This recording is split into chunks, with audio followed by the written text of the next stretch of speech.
મુખ્યમંત્રીનું કાર્યાલય, વિધાનસભાનું મકાન, સચિવાલય, જે દાંતા એસડીએમ કચેરીની બહાર બેઠા છીએ એ એસડીએમ કચેરીનું મકાન અને બનાસકાંઠાના કલેક્ટરનું મકાન, આ તમામે તમામ મકાનોના પાયામાં ગુજરાતના આદિવાસી કડિયા મજૂરોનો લોહીનો પરસેવો છે.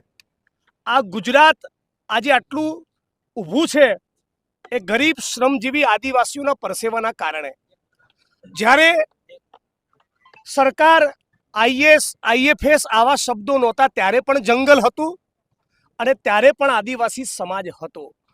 મૂળ વાત એ છે કે કોંગ્રેસ પાર્ટીએ યુપીએની સરકાર દરમિયાન જે જંગલ જમીનનો કાયદો બનાવ્યો એના 50-52% વધારે દાવાઓ પડતર રાખી ભારતીય જનતા પાર્ટીની સરકારે જાણી બૂજીને આદિવાસી સમાજ અને પોલીસ, આદિવાસી સમાજ અને જંગલ વિભાગની વચ્ચે સતત ટકરાવ જીવતો રહે એવું એક ષડયંત્ર રચેલું છે.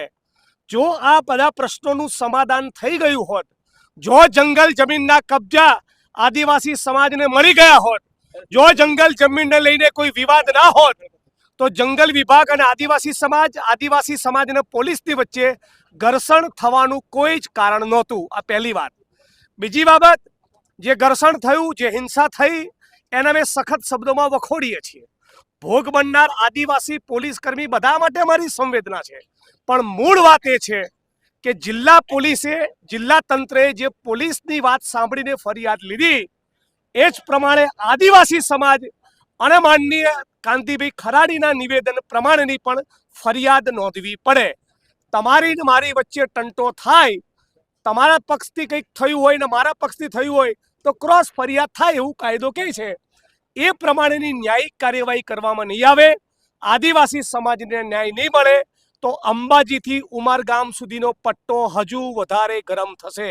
કોંગ્રેસ પાર્ટી આદિવાસી સમાજને ન્યાય મળે અને જંગલ જમીનનો અધિકાર મળે એના માટે સંકલ્પબદ્ધ છે.